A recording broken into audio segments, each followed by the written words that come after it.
Hello friends, आप लोग कैसे हैं। आई होप आप लोग अच्छे होंगे। Welcome to my YouTube channel C TET exam 2024। जो भी अभ्यर्थी सी टेट का प्रिपरेशन कर रहे हैं तो यह वीडियो काफ़ी महत्वपूर्ण वीडियो होने वाली है। जो आज का क्लास है सामाजिक विज्ञान अध्ययन से प्रश्न लिया गया है, यानी टारगेट 55+। आपको अगर सी टेट पास करना होगा दोस्तों तो यानी आपको SST previous year question paper यानी SST के जो सब्जेक्ट होते हैं 60 नंबर के होते हैं, इनको आपको तैयारी संपूर्ण करनी होगी, तभी आप सी टेट एग्ज़ाम पास कर सकते हैं, यानी 90 नंबर प्लस ला सकते हैं। ठीक साथियों, तो इस वीडियो को स्टार्ट से इन तक देखिएगा तभी आपको सारे प्रश्न समझ में आएंगे।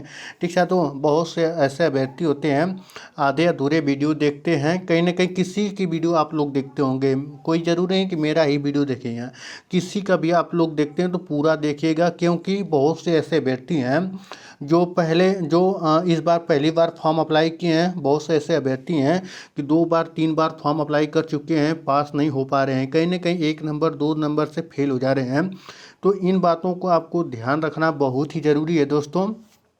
अगर इन बातों को आप लोग ध्यान नहीं रखेंगे तो कहीं ना कहीं आप सी टेट में पास नहीं हो पाएंगे। ठीक साथियों, तो इसलिए मैं कह रहा हूँ कि आप लोग इस वीडियो को पूरा देखिएगा। ठीक साथियों, चलिए दोस्तों वीडियो को स्टार्ट करते हैं। उससे पहले आपको बता दें साथियों कि अगर आप लोग चैनल पर एक बार विजिट कर रहे हैं तो चैनल को सब्सक्राइब कर लीजिएगा और वीडियो को लाइक करिएगा, और ज़्यादा से ज़्यादा अपने दोस्त यार फ्रेंड के साथ इसे व्हाट्सएप और टेलीग्राम में ज़रूर इसे शेयर करेगा। चलिए दोस्तों वीडियो को स्टार्ट करते हैं। जो पहला प्रश्न लिया गया है, देखिए कथन और कारण होता है।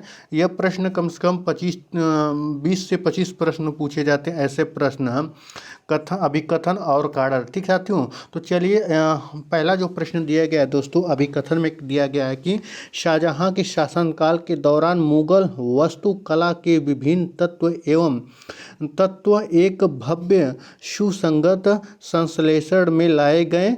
देखिए कारण दिया गया, उसके शासनकाल में अनवरत निर्माण कार्य चल रहे हैं, विशेष रूप से आगरा और दिल्ली में। जी बिल्कुल सही है, यानी शाहजहां के शासनकाल के दौरान मुगल वास्तुकला के विभिन्न तत्व एक भव्य सुसंगत संश्लेषण में लाए गए। जी बिल्कुल सही है, और ए भी सही है। ठीक साथियों, यानी ए सही है और आर ए की व्याख्या करता है। कौन सा ऑप्शन सही है, तो देखिए ए और आर दोनों सही है, और आर ए की व्याख्या करता है। ठीक साथियों, ऑप्शन नंबर 3 सही है। ठीक साथियों, चलिए अगले प्रश्न चलते हैं। अगला प्रश्न दिया गया है, प्रश्न नंबर 2 है। ठीक साथियों, प्रश्न नंबर 2 में क्या दिया है कि अभिकथन और कारण को ध्यान से पढ़िए। ठीक साथियों, अगर देखिए किसी भी प्रश्नों को सी टेट में आप पढ़ रहे हैं तो पहले प्रश्न को पढ़िएगा और उसके बाद चारों ऑप्शन पढ़िएगा। आपको अगर पता चल गया कि नहीं आपका यानी कोई भी आंसर बी या सी है, आप लोग को पता लग गया कि नहीं ये इसका आंसर सी है, फिर भी आपको चारों ऑप्शन पढ़ना है। ठीक साथियों, इसमें सबसे बेस्ट ऑप्शन कौन सा होता है उसको भी ढूंढना होता है, तो इन बातों को आप लोग जरूर ध्यान रखिएगा। चलिए अभिकथन है कि राजस्व वसूली व्यवस्था महलवाड़ी बंदोबस्त की शुरुआत हार्ट मैकिन ने की थी। ठीक साथियों, किसने की थी? मैकिन से की थी। तो जो ये बात सही है। ठीक साथियों, जो ये कथन दिया गया ये बिल्कुल सही है। ठीक है दोस्तों, देखिए राजस्व वसूली तथा कंपनी तक इसे पहुंचने की जिम्मेदारी गांव के प्रधान को दी गई, न कि जमींदारी को। निम्नलिखित में से विकल्प चुनिए। जो दोस्तों ये भी सही है। ठीक है, तो उस समय क्या हुआ था कि राजस्व वसूली तथा कंपनी तक पहुंचने की जिम्मेदारी जो गांव के प्रधान को दी गई थी। ठीक है, तो दी गई थी, न कि जमींदारी को। ठीक है, तो जो ऑप्शन दिया है कि ए और आर, ए सही है किंतु आर गलत है। ठीक है, तो जो इसका ऑप्शन 2 दिया गया दोस्तों इसमें 4 सही है, यानी ए और आर दोनों सही है, किंतु ठीक है, तो किंतु आर ए की व्याख्या नहीं करता है। ठीक है, तो जो ए पॉइंट दिए गए हैं दोनों सही हैं, पर आर ए की व्याख्या नहीं करता है। ठीक है, तो चलिए अगले प्रश्न चलते हैं।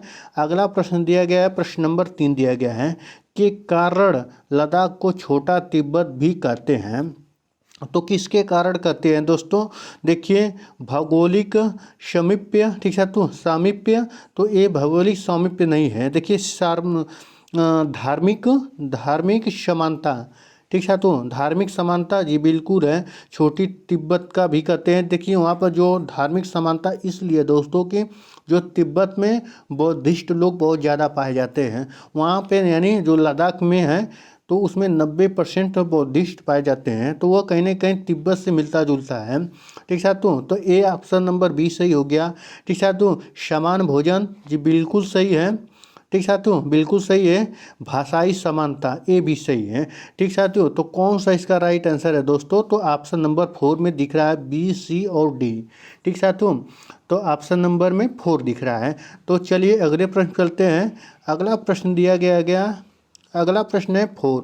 तो 4 में क्या दिया कि पृथ्वी पर उष्णकटिबंधीय क्षेत्र सबसे अधिक ऊष्मा प्राप्त करते हैं क्योंकि देखिए दोस्तों, दोपहर का सूर्य ठीक सिर के ऊपर होता है, तो ए ऑप्शन हो सकता है। ठीक है, तो ए ऑप्शन सही है, बट हमको अभी बेस्ट खोजना है इससे। ठीक है, तो यहाँ सूर्य की किरणें तिरछी होती है, जहाँ पर तिरछी होगी तो कहीं ना कहीं आप देख लीजिएगा ऐसे है। ठीक है, सूर्य ऐसे है, पृथ्वी ऐसे है, जैसे तिरछी पड़ेगी तो कहीं ना कहीं कम उष्मा होगा।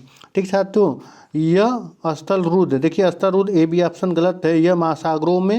यह महासागरों से घिरा होता है जी बिल्कुल नहीं, तो ऑप्शन नंबर 1 सही है। ठीक है, तो दोपहर का सूर्य ठीक सिर के ऊपर होता है, इसलिए उष्णकटिबंधीय क्षेत्र में सबसे अधिक ऊष्मा प्राप्त करते हैं। ठीक है, तो चलिए अगले प्रश्न चलते हैं। अगला प्रश्न दिया गया है 5वां। ठीक है, तो 5वां में कहते हैं, देखिए इसमें भी अभिकथन है और कारण है। ठीक है, तो अभिकथन ए तथा और कारण और को ध्यान से पढ़ें। तो अभिकथन में दिया गया दोस्तों कि दादा भाई नौरोजी जो कि भारतीय राष्ट्रीय कांग्रेस के बड़े नेता थे, कभी भी भारतीय राष्ट्रीय कांग्रेस के अध्यक्ष नहीं बने। ठीक साथियों, कभी भी भारतीय राष्ट्रीय कांग्रेस के अध्यक्ष नहीं बने थे। देखिए दादा भाई नौरोजी जो थे वह कांग्रेस के बने थे, तो जो ऑप्शन नहीं बने थे तो ये तो ऑप्शन गलत हो गया। ठीक साथियों, ये तो ऑप्शन आपका गलत हो गया। ठीक साथियों, देखिए कारण में क्या दिया कि वे व्यवसायी और प्रचारक थे, वे लंदन में रहते थे और कुछ समय के लिए ब्रिटिश सांसद के सदस्य भी रहे। निम्नलिखित में से चुनिए जी बिल्कुल, जो ये दिया गया है कारण दिया गया है तो सबसे बेस्ट ऑप्शन यही ऑप्शन यानी आर सही है। तो इसमें कौन सा है ऑप्शन नंबर, देखिए 2 में दिख रहा है। ठीक है, तो देखिए पहला गलत, एक गलत है किंतु आर सही है, तो ऑप्शन नंबर 2 सही है। चलिए दोस्तों अगले प्रश्न चलते हैं। अगला प्रश्न दिया गया है 6वां। ठीक है, तो 6वां प्रश्न दिया गया है, पहाड़ी क्षेत्रों में अब रेल मार्ग का विस्तार निर्माण हो रहा है, ठीक है, तो अति उपयुक्त कारण का चयन कीजिए। यानी विस्तृत निर्माण हो रहा है, क्यों हो रहा है। ठीक साथियों, कारण पहाड़ी लोग रेल मार्गों को बना रहे हैं। ठीक साथियों, जो पहाड़ी लोग हैं रेल मार्गों को बना रहे हैं, तो कोई ज़रूरी नहीं है। ठीक साथियों, अगला क्या, इसे संभव करने के लिए उन्नत प्रौद्योगिकी का विकास हुआ है जी बिल्कुल सही है। ठीक है, तो जैसे कोई भी प्रौद्योगिकी में क्रांति आती है, कहीं ना कहीं टेक्नोलॉजी का यूज करते हैं, तो इसी की वजह से पहाड़ियों में जैसे अभी जैसे कोई पहाड़ी ऐसे है तो उसमें क्या होल बनाकर चेम्बर बना दिया जाएगा। ठीक है, सुरंग बना दिया है, कहीं ना कहीं टेक्नोलॉजी के ही माध्यम से उस पहाड़ में छिद्र किया जा रहा है, तो कहीं ना कहीं ये टेक्नोलॉजी के माध्यम से होता है। ठीक है, तो वहीं विकास हुआ है, यानी प्रवृत्ति विकास हुआ है इसी के कारण, तो ऑप्शन नंबर 2 सही है। ठीक है, तो ऑप्शन नंबर 2 सही है। चलिए अगले प्रश्न चलते हैं, प्रश्न नंबर 7 है। ठीक है, तो प्रश्न नंबर 7 है, इसमें क्या दिया गया है कि निम्नलिखित कथनों को पढ़िए तथा सही विकल्प का चयन करिए। ऑप्शन नंबर ए में दिया गया है दोस्तों कि जेम्स मिले ने 1817 ईस्वी में ए हिस्ट्री ऑफ ब्रिटिश इंडिया को 3 भागों में प्रकाशित किया जी बिल्कुल प्रकाशित किया, ऑप्शन नंबर ए सही है। ठीक है, तो और देखिए दूसरा क्या दिया कि इसमें उन्होंने भारतीय इतिहास को 3 कालों प्राचीन, मध्य और आधुनिक में बांटा। ठीक साथियों, तो आधुनिक में यह बांटा, तो जो इसका ऑप्शन दोस्तों कि जो यह 3 भागों में नहीं बांटे थे। ठीक है, तो उन्होंने जो भारतीय इतिहास के 3 भागों में नहीं बांटे थे। ठीक है, तो ये ऑप्शन देखिए आर, देखिए क्या क्या दिया गया कि आपका ऑप्शन ए सही है, ए सही है किंतु बी गलत है। ठीक है, तो बी गलत है, तो ऑप्शन नंबर 1 सही है। ठीक है, तो ये पहला गलत था, पहला सही था, उसके बाद जो बी वाला था ऑप्शन वो गलत था, तो ये आपका ऑप्शन नंबर 1 सही है। चलिए दोस्तों अगले प्रश्न चलते हैं। अगला प्रश्न दिया गया, प्रश्न नंबर 8 दिया गया है। तो यह प्रश्न थोड़ा काफ़ी बड़ा है। ठीक है दोस्तों, तो इसको देख लीजिएगा। ठीक है, स्क्रीन में थोड़ा आ जा रहा है। तो देखिए इसमें भी अभिकथन कारण दिया गया है। अभिकथन में क्या है, जनजाति की संस्कृति परंपराएं जिनमें उनकी भाषा तथा संगीत भी शामिल हैं बहुत समृद्ध तथा विशिष्ट होती हैं। ठीक साथियों, बहुत समृद्ध और विशिष्ट होती हैं, जी बिल्कुल होती हैं। तो ये अभिकथन सही है। देखिए अब कारण में देख लिया जाए, जमीन जंगल, ठीक है, तो जमीन जंगल घास के मैदान तथा पानी पूरे कुनबे की संपत्ति मानी जाती है, कुनबे की संपत्ति मानी जाती है जिनका उपयोग सभी एक साथ मिलजुल कर करते हैं। तो ए बी आर सही है। ठीक है, तो अभिकथन भी सही है और आर भी सही करना है। ठीक है, तो देखिए ऑप्शन नंबर देखिए 4 में दिया गया है, बट इसकी व्याख्या नहीं करता है दोस्तों, इसकी व्याख्या नहीं करता है। देखिए ए सही है, बी सही है, पर इसकी व्याख्या नहीं करता है। तो ए और आर दोनों सही है, किंतु आर ए की व्याख्या नहीं करता है। चलिए अगले प्रश्न चलते हैं। प्रश्न नंबर 9 है। प्रश्न नंबर 9 में क्या दिया गया दोस्तों, अभिकथन कारण इसमें भी है। अभिकथन में कि वर्ष 1960 में द्विभाषी बम्बई प्रांत को मराठी और गुजराती भाषाओं लोगों के लिए 2 अलग अलग राज्य में बांट दिया गया। ठीक है, तो बांट दिया गया, जी बिल्कुल सही है।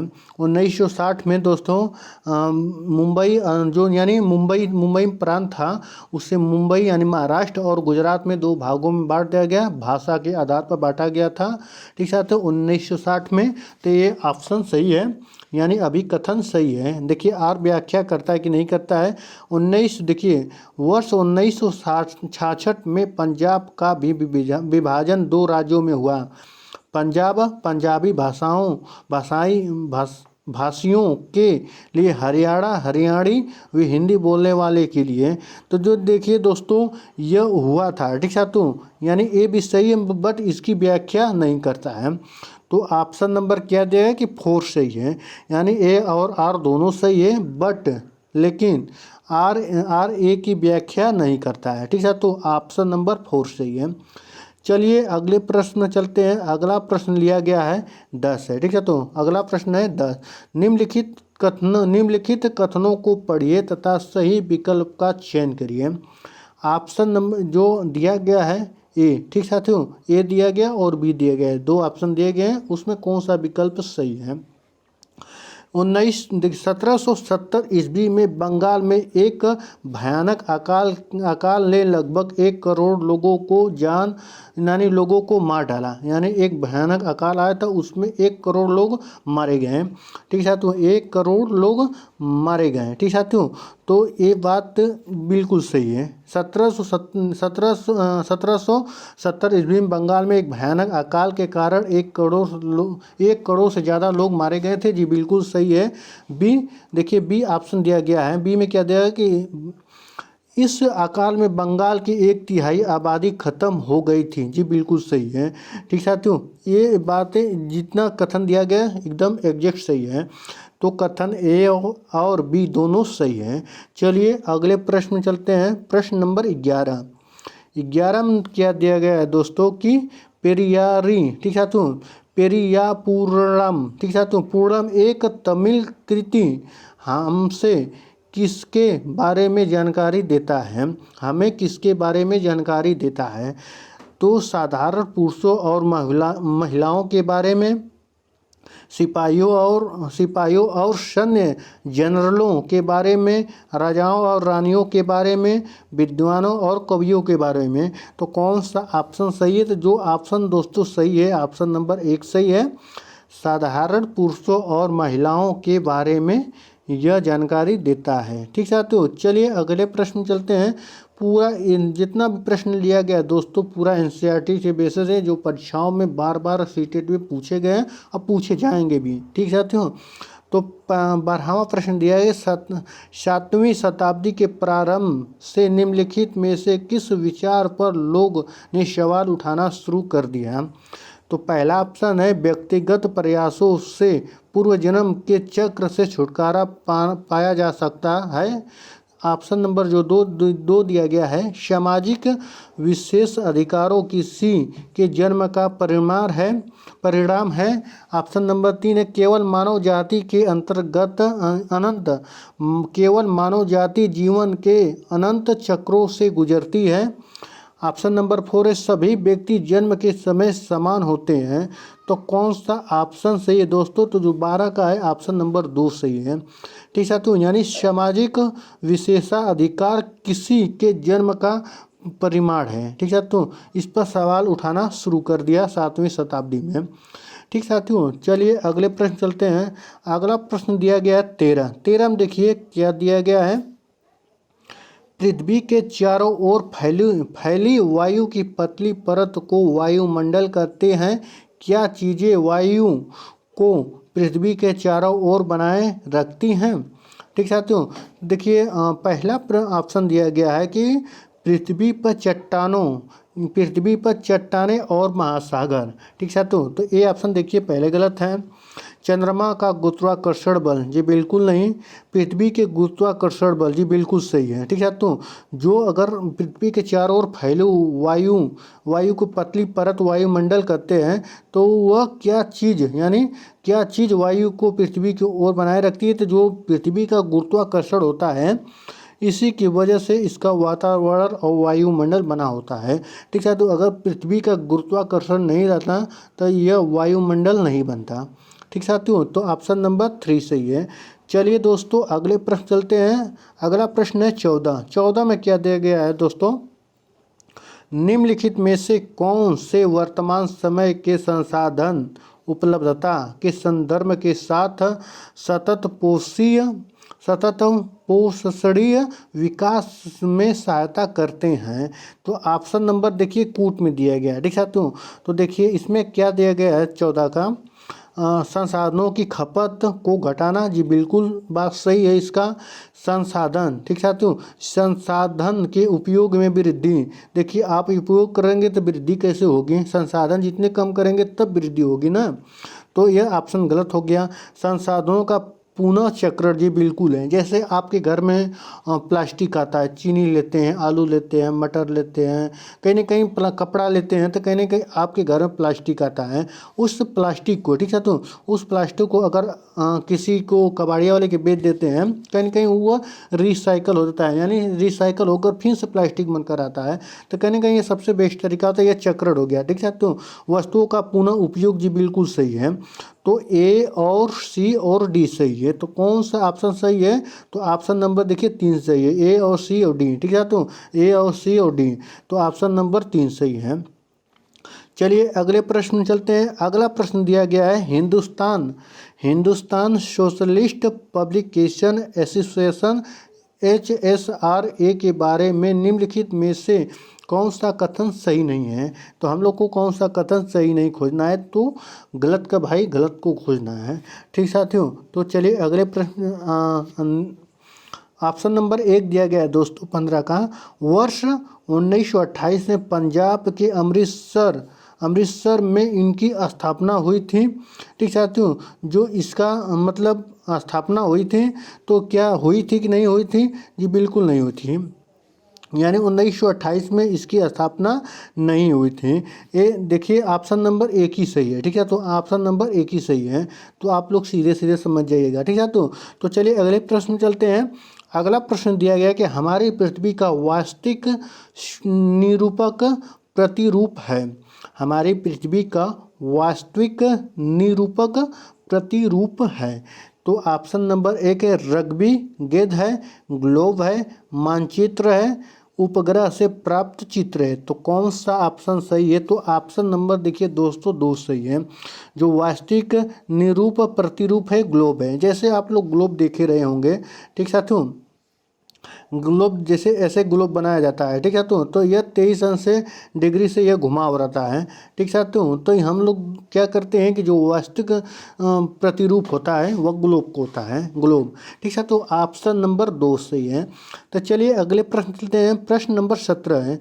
प्रश्न नंबर 17 में क्या है, अभिकथन और कारण है को ध्यान से पढ़िए। अभिकथन को चलिए पढ़ते हैं। अभिकथन में क्या दिया है कि रूढ़िबद्ध धारणाएं लोगों को ऐसे कार्य करने से रोकती है जिनमें वे अच्छे हैं, ठीक साथियों, जिनमें वे अच्छे हैं। तो जो इसका बिल्कुल यह बात तो सही है, ठीक है। तो आप जो इसका यानी यह बिल्कुल बात सही है, यानी रूढ़िबद्ध धारणाएं लोगों को ऐसे कार्य करने से रोकती हैं। जो भी रूढ़िबद्ध धाराएं होती है कहीं न कहीं इसको दूर करने का काम कर रहा है। तो जो यह अभिकथन है जी बिल्कुल सही है। तो देखिए चलते हैं आर पर, ठीक है। तो कारण पर रूढ़िबद्ध धाराएं हमें व्यक्ति में अनोखे गुणों और कौशल देखने से रोकती है तथा उन्हें एक ही प्रकार के खांचे में जड़ देती है, ठीक साथियों। ये भी ऑप्शन, ये भी आर भी सही है, ठीक साथियों। बट इसका, ठीक साथियों, तो कौन सा ऑप्शन में मिल रहा है, ये दोनों सही है। देखिए इसमें दिया गया है कि ए और आर दोनों सही है, आर ए की व्याख्या करता है, ठीक साथियों। तो ऑप्शन नंबर 3 सही है।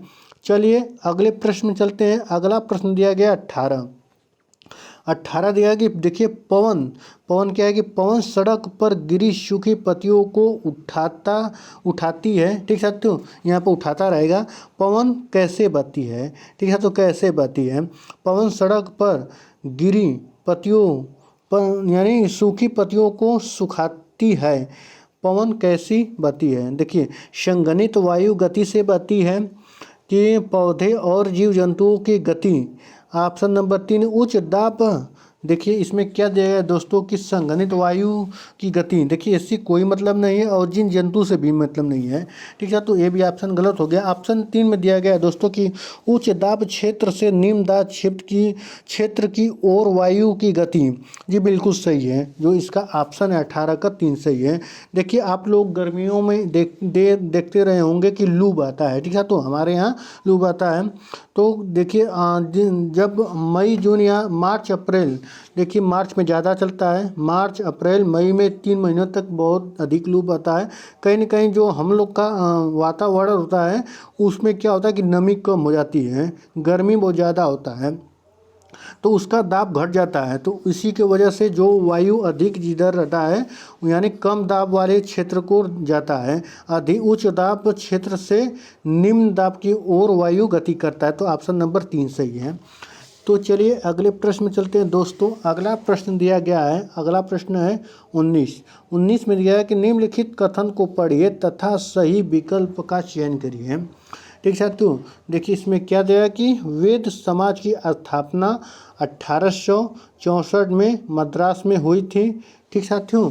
तो 19 का क्या दिया गया, ऑप्शन नंबर 1 है। ऑप्शन नंबर बी दोस्तों दिया गया है, ठीक साथियों। ऑप्शन नंबर बी दिया गया वेद समाज आर्य समाज से प्रेरित था, जी बिल्कुल नहीं, ठीक साथियों। जो वेद समाज की स्थापना 1864 में हुई थी यह बात बिल्कुल सही है, बट यह बात गलत है कि वेद समाज आर्य समाज से प्रेरित था।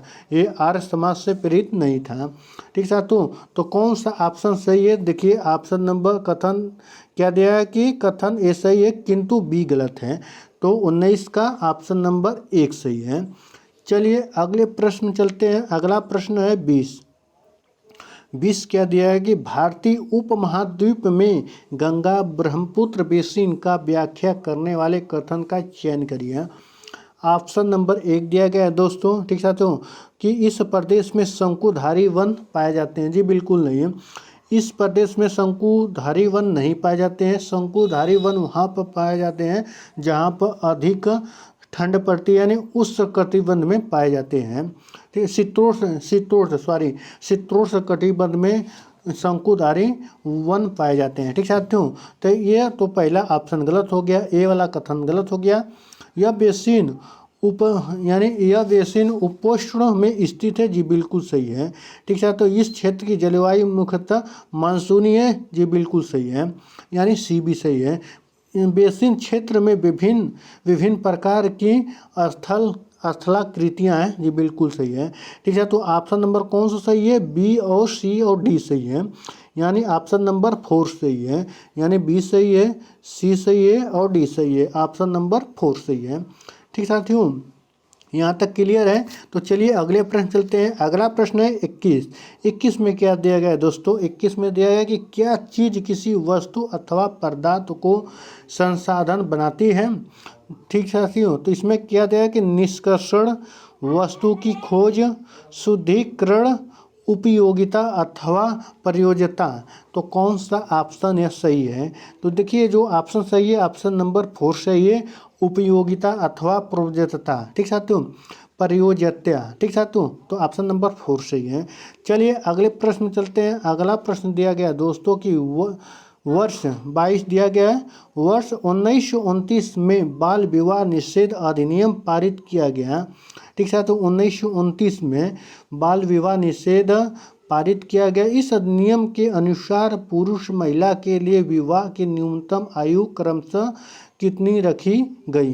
तो आप लोग इसका आंसर बताइएगा। तो चलिए ऑप्शन नंबर जो 1 दिया गया है दोस्तों कि 21 वर्ष तथा 18 वर्ष, यानी लड़कों का 21 वर्ष, लड़कियों का 18 वर्ष, ये ऑप्शन गलत है। ठीक है, तो ये ऑप्शन गलत है। इस टाइम लड़कों का 21 वर्ष है, लड़कियों का अब भी 18 वर्ष कर दिया गया है। ठीक है, तो पहले लड़के का 18 वर्ष, लड़की का 18 वर्ष था, अब लड़कों का बढ़ाकर 21 वर्ष कर दिया गया है। ठीक है, तो देखिए 17 वर्ष तथा 15 वर्ष, तो ये भी ऑप्शन गलत है। 20 वर्ष तथा 18 वर्ष, ये भी गलत है। पहले ऑप्शन नंबर 4 सही है, यानी 18 वर्ष के लड़के और 16 वर्ष की लड़कियां, यह आयु निर्धारित की गई थी उस समय, जो पारित हुआ था 1929 में। चलिए अगले प्रश्न में चलते हैं। अगला प्रश्न है 23 में क्या दिया कि प्रेरिज को विश्व का धन्यागार भी कहते हैं। इस प्रदेश में अत्यधिक गेहूं के उत्पादन में सहायक परिस्थितियों का चुनाव कीजिए, यानी गेहूं के उत्पादन में चुनाव करना है कि कौन सा सबसे बेस्ट उपजाऊ है, क्या नहीं है। ठीक है, तो देखिए ऑप्शन नंबर 1 दिया गया है इसमें। ठीक है, तो ऑप्शन नंबर 1 दिया गया है दोस्तों कि यहाँ के लोग प्रौद्योगिकी का उपयोग नहीं करते हैं। देखिए ऑप्शन पहले गलत हो गया। अगर टेक्नोलॉजी का अगर प्रयोग नहीं करेंगे तो क्या संभव है खेती करना? बिल्कुल नहीं। ठीक है, तो ये ऑप्शन गलत है। यहाँ के लोग बहुत परिश्रमी होते हैं, ये बिल्कुल सही है। कृषि की वैज्ञानिक विधियों का यहाँ प्रयोग किया जाता है, जी बिल्कुल किया जाता है। ठीक साथियों, इस प्रदेश में वर्षा की कमी है, सही विकल्प चुनिए। देखिए इस प्रदेश में वर्षा की कमी नहीं है। ठीक है, तो ये भी ऑप्शन गलत है। तो कौन सा ऑप्शन सही है? तो देखिए बी और सी सही है, तो ऑप्शन नंबर 4 सही है। ठीक है, तो ऑप्शन नंबर 4 सही है। चलिए अगले प्रश्न में चलते हैं। अगला प्रश्न दिया गया है दोस्तों कि स्त्री पुरुष की तुलना, स्त्री पुरुष तुलना नामक, देखिए एक पुस्तक है, स्त्री पुरुष तुलना नामक पुस्तक की रचना निम्नलिखित में से किस समाज सुधारक द्वारा की गई थी? तो किस समाज सुधारक द्वारा की गई थी? ताराबाई शिंदे, फिर उसके बाद ऑप्शन नंबर 2 है ईवीएस रामास्वामी नायक पेरियार, ऑप्शन नंबर 3 है पंडिता रामाबाई, ऑप्शन नंबर 4 है वीरे लिसलिंगम। ठीक है, तो जो इसका राइट आंसर है ऑप्शन नंबर 4 से ये ताराबाई शिंदे। ठीक है, तो चलिए अगले प्रश्न चलते हैं। अगला प्रश्न दिया गया है दोस्तों 25 दिया गया है कि गेहूं एवं जौ, देखिए जौ रहेगा। ठीक है, तो जी लिखा गया है यहाँ पे, तो यहाँ पर जौ रहेगा। गेहूं एवं जौ जैसी फसल उगाने के सर्वप्रथम साक्ष्य निम्नलिखित में से किस स्थान में मिले हैं? तो कहाँ पे मिले हैं कि सुलेमान और किरथर पहाड़ी। ठीक है, तो सुलेमान और किरथर पहाड़ी, कौन सा ऑप्शन सही है आप लोग कमेंट कर बताइएगा। नीलगिरी पहाड़ी, तो देखिए नीलगिरी पहाड़ी नहीं है। गारो पहाड़ी, ये भी नहीं है। गारो पहाड़ी देखिए, गारो खासी जनतियाँ हैं जो 3 पहाड़ी पाई जाती हैं, यानी पूर्वी भारत में पाया जाता है। ठीक है, पूर्वोत्तर राज्य में है। तो देखिए गारो खासी जनतियाँ हैं, यहाँ पर बहुत ज़्यादा बारिश होती है, यानी 1100 mm तक यहाँ तक बारिश होता है, विश्व रिकॉर्ड है। ठीक है, तो मालाबार पहाड़ी जी बिल्कुल गलत है। तो यह कौन सा ऑप्शन सही है? तो ऑप्शन नंबर 1 सही है, सुलेमान और किथर पहाड़ी। चलिए अगले प्रश्न चलते हैं, प्रश्न नंबर 26 से। इसमें क्या दिया है कि हमारा सौर परिवार निम्नलिखित खगोलीय पिंडों से बना है। तो किस खगोलीय यानी जो सौर परिवार बना है खगोलीय पिंडों से बना है? तो देखिए ऑप्शन नंबर 1 दिया गया कि सूर्य, ग्रह, उपग्रह, क्षुद्र, उल्कापिंड। ठीक है, तो उल्कापिंड, ग्रह, उपग्रह, क्षुद्र, सप्तऋषि। देखिए सप्तऋषि से कोई मतलब नहीं है। ठीक है, तो सप्तऋषि से कोई मतलब नहीं है। तो देखिए ग्रह हो सकते हैं, उपग्रह हो सकते हैं, क्षुद्र हो सकते हैं, क्षुद्र ग्रह हो सकते हैं। नक्षत्र मंडल, लेकिन नक्षत्र जहाँ मंडल है उसे काट दीजिएगा। ठीक साथियों, नक्षत्र नहीं होता है, यानी हमारे सौर परिवार में नक्षत्र मंडल को नहीं लिया जाता है। उपग्रह, ग्रह, ध्रुव तारा।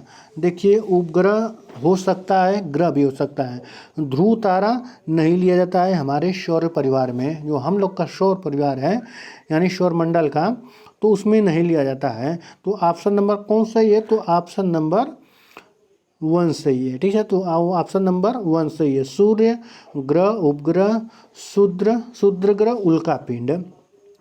तो चलिए अगले प्रश्न चलते हैं, ऑप्शन नंबर 1 सही है। प्रश्न संख्या 27 है। देखिए 27 में क्या है कि निम्नलिखित में से वायु में अधिकांश कौन सी 2 गैसें हैं? यानी देखिए वायु में कौन सी 2 गैसें हैं? पहला जो है नाइट्रोजन है। ठीक साथियों, पहला जो दिया है कि नाइट्रोजन है और ऑक्सीजन है। ठीक साथियों, नाइट्रोजन ऑक्सीजन हो सकता है, नाइट्रोजन हीलियम। देखिए ये ऑप्शन गलत है, नाइट्रोजन और हाइड्रोजन बिल्कुल नहीं, कार्बन डाइऑक्साइड और ऑक्सीजन यानी CO2 प्लस। ठीक साथियों, CO2 प्लस O2, तो ये भी नहीं, गलत है। ठीक है, तो कौन सा ऑप्शन सही है? तो ऑप्शन नंबर 1 सही है, नाइट्रोजन और ऑक्सीजन इसमें 2 गैसों से बना होता है। वायुमंडल में अधिकांश जो गैस पाई जाती हैं दोस्तों, तो आगे देखिए 71% नाइट्रोजन होता है और प्लस 21% ऑक्सीजन होता है। सबसे ज़्यादा यही वायुमंडल में पाए जाते हैं। जो ओजोन है, हीलियम है, सबसे कम है, नाइट्रोजन और हाइड्रोजन सबसे कम है, यहाँ सभी से कम है कार्बन डाइऑक्साइड और ऑक्सीजन। तो देखिए ऑक्सीजन तो है बट इसमें कार्बन डाइऑक्साइड बहुत ही कम है, 0 पॉइंट कुछ में है। ठीक है, तो ऑप्शन नंबर 1 सही है। तो चलिए अगले प्रश्न में चलते हैं। अगला प्रश्न दिया गया है 28। एक ग्लोब पर खींची गई रेखाओं को अक्षांश और देशांतर के रूप में जाना जाता है। ये रेखाएं किस उद्देश्य को पूरा करती हैं? देखिए अक्षांश रेखाएं, जो अक्षांश रेखाएं होती हैं दोस्तों, यानी कि यह देशांतर के रूप में जाना जाता है। तो यह ग्लोब को सुंदर बनाने के लिए? जी बिल्कुल नहीं। देखिए ग्लोब को सुंदर बनाने के लिए कहीं बात नहीं की गई है। ठीक साथियों, अगला दिया गया है दोस्तों, अगला दिया गया है, ये पृथ्वी पर हल देखिए यह पृथ्वी पर हल रेखाएं और पृथ्वी की भौतिक विशेषताएं को इंगित करती हैं। तो देखिए ये भी ऑप्शन सबसे बेस्ट नहीं है। ठीक है, तो ग्लोब पर डिजाइन बनाने के लिए, डिजाइन से कोई मतलब नहीं है, पृथ्वी पर स्थानों को ढूंढने के लिए। जी बिल्कुल सही है, ऑप्शन नंबर 4 सही है। देखिए इसलिए सही है कि पृथ्वी के स्थानों को देखिए, हम अगर ग्लोब है, ठीक है, तो अगर हम लोग अपने इंडिया यानी भारत का नक्शा देखेंगे तो समझ जाएंगे कि नहीं यहाँ पर गुजरात है, महाराष्ट्र है, राजस्थान है, बिहार है, हमारा प्यारा सा उत्तर प्रदेश है, यानी कौन सा राज्य मतलब उसमें इंगित करता है, किसी को स्थान में ढूंढने में सबसे बेस्ट होता है। ठीक है, तो ये ऑप्शन नंबर 4 सही है। चलिए अगले प्रश्न में चलते हैं। अगला प्रश्न दिया गया है 29 में क्या दिया है कि भारत और बांग्लादेश पटसन यानी जूट के अग्रणी उत्पादक हैं। पटसन की वृद्धि को बल प्रदान करने वाले कथन का चयन करिए, यानी सबसे अच्छा ऑप्शन कौन सा है? ठीक है, कौन सा है? यह जलोढ़ मृदा में अच्छे ढंग से विकसित होता है। ठीक साथियों, होता है, तो जी बिल्कुल सही होता है। ठीक है, तो यह जलोढ़ मिट्टी में अच्छे ढंग से विकसित होता है, ऑप्शन नंबर बी है। इससे उच्च तापमान की आवश्यकता होती है। जी बिल्कुल सही है। आप लोग को पता है कि पश्चिम बंगाल में ज़्यादा पटसन का उत्पादन किया जाता है। ऑप्शन नंबर सी में कि इनमें निम्न तापमान और निम्न वर्षा की आवश्यकता है, जी बिल्कुल ये ऑप्शन गलत है, क्योंकि देखिए इसमें निम्न तापमान और निम्न वर्षा नहीं, इसमें यानी अधिक तापमान चाहिए और अधिक से अधिक वर्षा होगा तभी यह संभव होगा पटसन का यानी जूट का उत्पादन होगा। ऑप्शन नंबर डी दिया गया है कि इससे भारी वर्षा और आर्द्रता की आवश्यकता होती है, जी बिल्कुल सही है। ठीक साथियों, तो कौन कौन सा सही है, ए और बी और डी सही है, तो ए और बी और डी सही है, ऑप्शन नंबर 4 सही है। तो चलिए अगले प्रश्न चलते हैं, यह लास्ट प्रश्न है। ठीक साथियों, यह लास्ट प्रश्न दिया गया है, वे बीमारियां जो एक व्यक्ति से दूसरे व्यक्ति को जल, भोजन, वायु इत्यादि से फैलती है उन्हें कहते हैं उपमार्जित बीमारी कहते हैं, जन्मजात बीमारियां कहते हैं, अनुवांशिक बीमारियां कहते हैं, संराचरणीय बीमारियां कहते हैं। तो कौन सा ऑप्शन सही है? देखिए सबसे ऑप्शन सही है यानी 4 सही है, संचारणीय। ठीक है, तो संचारणीय बीमारियां कहते हैं, तो ऑप्शन नंबर 4 सही है, जो यानी व्यक्ति एक व्यक्ति से दूसरे व्यक्ति को जल, भोजन, वायु इत्यादि से फैलती है तो संचारणीय बीमारियां कहते हैं, ऑप्शन नंबर 4 सही है। ठीक साथियों, तो जो आपके 30 प्रश्न लिए गए थे दोस्तों, वेरी मोस्ट इम्पॉर्टेंट क्वेश्चन थे जो परीक्षाओं में रिपीटेड हुए क्वेश्चन है। ठीक साथियों, तो ऐसा ही प्रश्न आपको देखने को मिलेगा, तो कहीं ना कहीं यह प्रश्न वेरी इंपॉर्टेंट क्वेश्चन थे। अगर परीक्षा पास करना होगा तो इस वीडियो को आप लोग जरूर देखकर और इसमें आप लोग को अपना रिव्यू जरूर देगा कि आपके कितने यानी 30 में कितने आपके सही हुए हैं। ठीक है, तो 30 में कितने सही हुए, 25 नंबर आया है कि आपके 29 आए हैं कि 30 में 30 आए हैं। ठीक है, तो चलिए मिलते हैं नेक्स्ट वीडियो में नेक्स्ट टॉपिक के साथ। धन्यवाद।